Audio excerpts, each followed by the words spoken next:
أعوذ بالله من الشيطان الرجيم بسم الله الرحمن الرحيم إن الحمد لله تعالى نحمده ونستعين به ونستغفره ونعوذ بالله من شرور أنفسنا ومن سيئات أعمالنا من يهده الله فلا مضل له ومن يضلل فلا هادي له وأشهد أن لا إله إلا الله وحده لا شريك له وأشهد أن محمدا عبده ورسوله صلى الله عليه وسلم۔ تمام تعریفیں اللہ کے لیے ہیں، ہم اس کی تعریف کرتے ہیں اور اس سے مدد اور معافی طلب کرتے ہیں۔ ہم پناہ مانگتے ہیں اللہ عز و جل کی خود کی برائیوں سے اور تمام برے کاموں سے۔ جسے بھی اللہ کی ہدایت ملے اسے کوئی گمراہ نہیں کر سکتا، اور جسے اللہ نے گمراہ کیا اسے کوئی ہدایت نہیں دے سکتا۔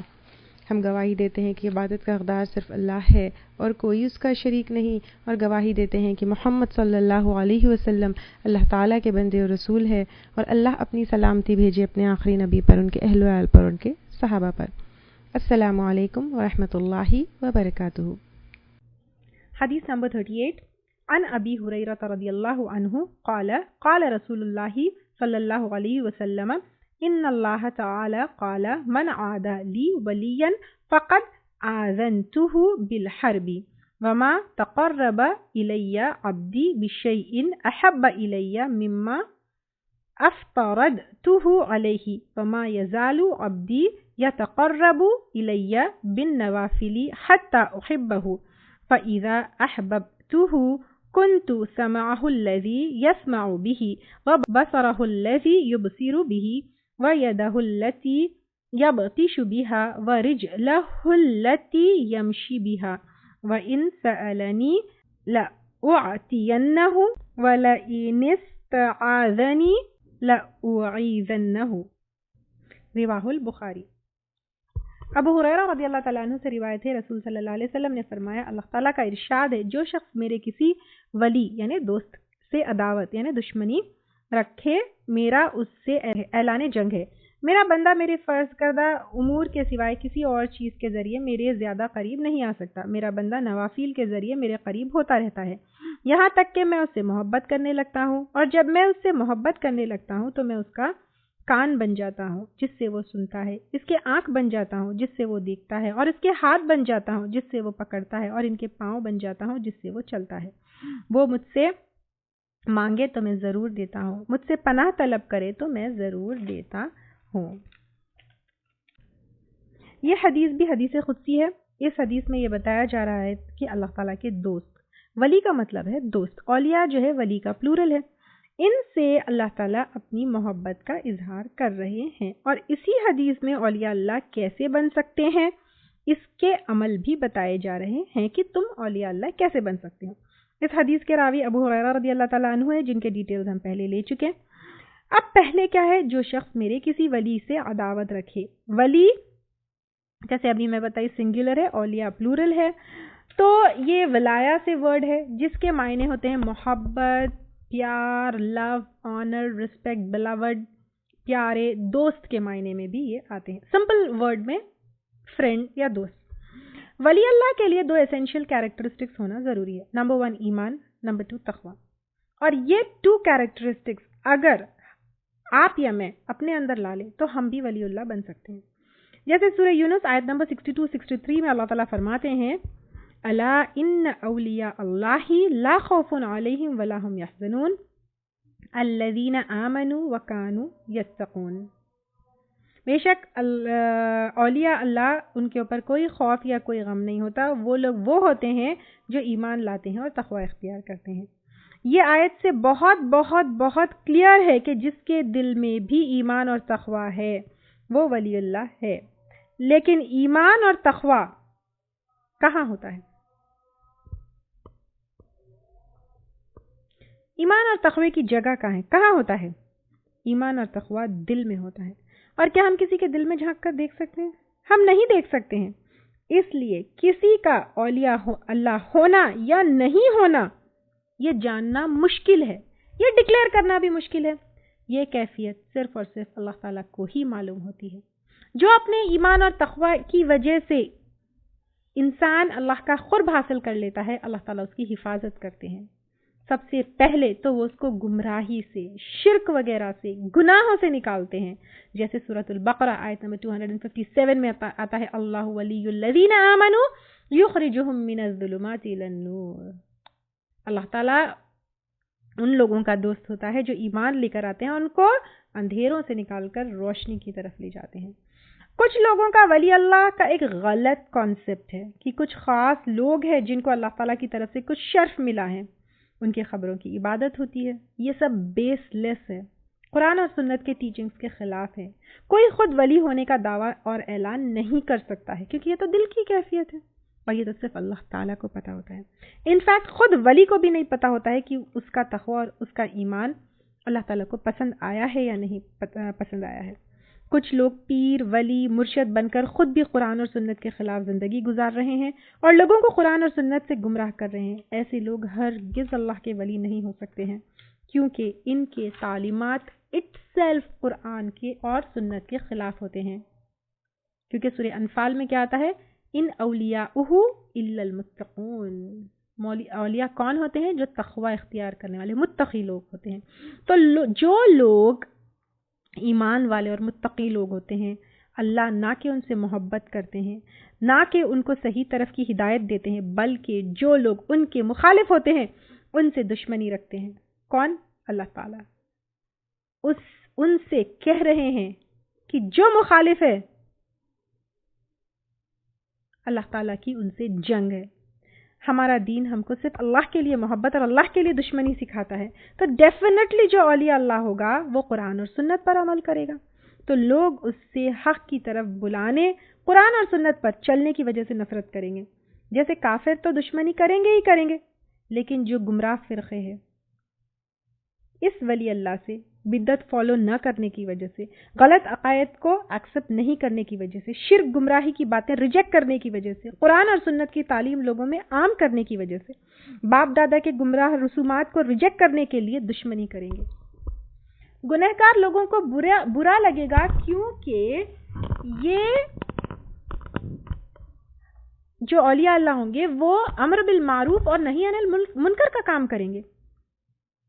جاہل لوگ بھی نفرت کریں گے کیونکہ یہ علم کی باتوں پر عمل کریں گے تو ان کو اپنے نفس کی قربانی دینی پڑے گی۔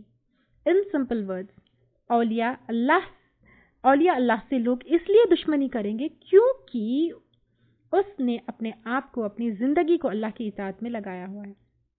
تو اللہ کہہ رہے ہیں، انفیکٹ وارن کر رہے ہیں، تم ان سے جو اس کی رضا میں لگا ہوا ہے اس سے نفرت کرتے ہو تو اللہ کی اس انسان کے ساتھ جنگ ہے۔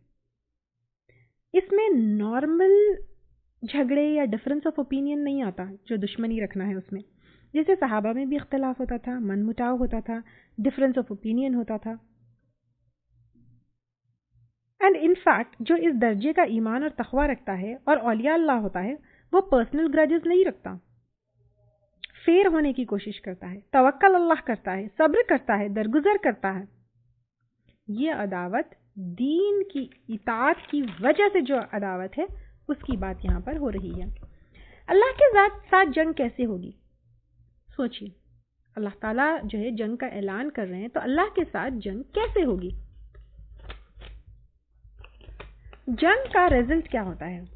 جنگ کا رزلٹ ہوتا ہے تباہی، اور اللہ تعالیٰ کے ساتھ جنگ، یہاں پہ تو جس کی اللہ کے ساتھ جنگ ہو اس کے جیتنے کے کچھ بھی چانسز نہیں ہیں، یعنی وہ انسان جو اولیاء اللہ سے، اس کے دین، اس کی اطاعت، اس کے قرآن اور سنت پر عمل کرنے کی وجہ سے دشمنی رکھتا ہے، اس کی وداؤٹ اینی ڈاؤٹ کمپلیٹ تباہی اور بربادی ہے۔ ایمان والوں کی یہ بھی صفت ہے کہ وہ دوسرے ایمان والوں سے محبت کریں۔ پہلے بھی کئی دفعہ کئی احادیث میں ہم لے چکے کہ ایک مسلمان کو کسی مسلمان سے نفرت نہیں کرنا ہے، پھر اس سے دشمنی رکھنا یہ بھی جائز نہیں ہے، اور ہر ایمان والے کو پروٹیکٹ کرنا ہے، جیسے سورہ حج میں بھی آیا ہے، اور اللہ تعالیٰ جو ہے ہر ایمان والے کو پروٹیکٹ بھی کرتا ہے، جیسے سورہ حج آیت نمبر 38 میں آتا ہے، ان اللہ یدافع عن الذین آمنوا، بے شک اللہ تعالیٰ مدافعت کرتا ہے، ڈیفینڈ کرتا ہے ان لوگوں کو جو ایمان لائے۔ اگر اللہ تعالیٰ کی مدافعت چاہیے، اگر ہم چاہتے ہیں کہ اللہ تعالیٰ ہم کو پروٹیکٹ کرے تو ہمیں اپنے ایمان کو چیک کرنا ہے، ہمیں اپنے خود کے اوپر محنت کرنا ہے۔ اگر اللہ تعالیٰ کی پروٹیکشن میں آنا ہے، اللہ تعالیٰ کی مدد ہم کو چاہیے، اور اپنے ایمان اور تقوی پر ہم محنت کریں گے تو شاید اللہ تعالیٰ کی پروٹیکشن اور مدد آ سکتی ہے. اور جب تک ہم اپنے حالات نہیں سدھاریں گے، کیونکہ آج آپ دیکھیں مسلمانوں کا کیا حال ہے، مسلمان گروہ کہاں جا رہے ہیں، لوگوں کا کیا حال ہے. اگر ہم اپنے حالات نہیں سدھاریں گے یا اپنے آپ کو نہیں چینج کریں گے، اپنے ایمان اور تقوی کو درست نہیں کریں گے، تو اللہ تعالیٰ کی مدد آنا پاسبل نہیں ہے. جیسے سورہ رعد آیت نمبر 11 میں اللہ تعالیٰ فرماتے ہیں ان اللہ لا یغیر ما بقوم، اللہ تعالیٰ کسی قوم کے حالات کو جب تک نہیں بدلتے حتی یغیروا ما بانفسہم، جب تک کہ وہ خود اپنے آپ کو نہ بدلے. تو اگر اپنے حالات بدلنا ہے تو اپنے ایمان اور تقوی کو یہاں پر درست کرنا ہے. نیکسٹ بتایا جا رہا ہے میرا بندہ میرے فرض کردہ امور کے سوائے کسی اور چیز کے ذریعے میرے زیادہ قریب نہیں آ سکتا ہے. پہلے حصے میں اللہ تعالیٰ نے بندوں سے دشمنی نہیں رکھنے کی بات کہی. اب یہاں پر اللہ تعالیٰ کا قرب کیسے حاصل کیا جا سکتا ہے، کیونکہ اصل اولیاء اللہ یہ اعمال کرتے ہیں اور اللہ تعالیٰ کا قرب حاصل کرتے ہیں. اس پوری حدیث سے بھی بہت کلیئر ہوتا ہے کہ جو اللہ تعالیٰ کی نافرمانی کرتا ہے، شرک اور بدعات میں مبتلا ہوتا ہے، وہ اولیاء اللہ کے دعوے کرتا ہے لیکن وہ اولیاء اللہ نہیں ہو سکتا ہے، کیونکہ اللہ تعالیٰ کا قرب کس سے ہوگا؟ اللہ تعالیٰ کا قرب کے دعوے یہود اور نصارہ بھی کیے تھے اور اللہ تعالیٰ نے ان کو سرے سے ریجیکٹ کر دیا. یہاں پر فرائض کی اہمیت معلوم ہوتی ہے کہ فرائض کو پورا کرنے سے اللہ تعالیٰ کا قرب حاصل ہوتا ہے. صحیح بخاری کی ایک اور حدیث ہے وَمَا تَقَرَّبَ إِلَيَّ عَبْدِي بِشَيْءٍ أَحَبَّ إِلَيَّ مِمَّا افْتَرَضْتُهُ، میرا تقرب اور محبت حاصل کرنے کا افضل ترین ذریعہ فرائض ہیں. فرائض کو ترک کر کے، نیگلیکٹ کر کے، چھوڑ کے کوئی کوئی کوئی اور طریقہ نہیں ہے جس سے آپ اللہ تعالیٰ کا قرب یا کلوزنس حاصل کر سکے.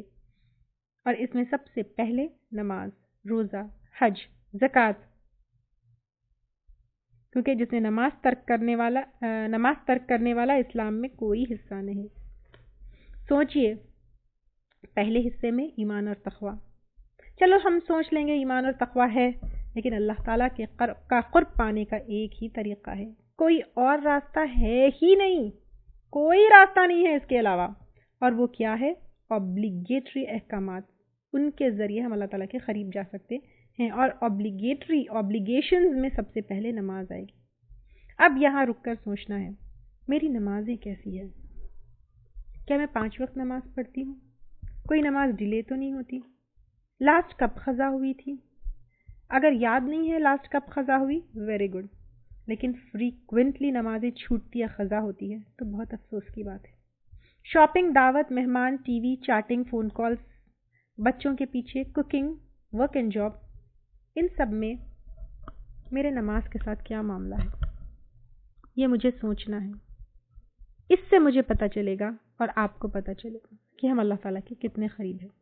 روزے، رمضان کے روزے، کوئی روزہ فرض، یعنی رمضان کے تو فرض ہے نا، کوئی فرض روزہ اب تک چھوٹا تو نہیں؟ اگر چھوٹ گیا اور اس کو پورا نہیں کیا تو افسوس کی بات ہے. اگر نیگلیکٹفل ہے چھوٹے ہوئے روزوں کے بارے میں تو بہت افسوس کی بات ہے. یہ تو ابھی میں صرف نماز اور روزے کی بات کی ہوں. وہ رب سے دوری ہوگی فرائض کو چھوڑ کر جو ہمارا خالق ہے، مالک ہے، رب ہے. زکوٰۃ، میرے پاس جو مال ہے، چاہے وہ زیور ہو، مال ہو، جو بھی ہو، وہ میری ذمہ داری ہے، میرے شوہر کی ذمہ داری نہیں ہے. کبھی حساب کر کے دیکھیں کہ میرا جو فرائض ہے یا میرا جو فریضہ ہے وہ پورا ہوا یا نہیں ہوا. زیور کا کیلکولیشن کبھی کیا، کبھی مال کا کیلکولیشن کیا جو آپ کی اپنا ہے، پھر چیک کیا کہ اس کی زکوٰۃ پوری ادا ہوئی یا نہیں ہوئی.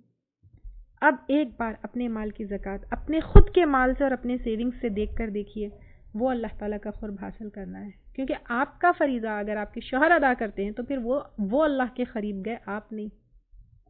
حج کیا آپ کے اوپر فرض ہے؟ اگر ہے تو آپ اس پر جانے کی کتنی خواہش رکھتے ہیں، کتنے جذبے سے، کتنی کوشش کرتے ہیں؟ کہیں دنیا میں پھنس کر دنیا کے کاموں کے لیے اس کو ڈیلے تو نہیں کیا؟ یہ تو پلرز ہیں، اور بھی فرائض ہیں.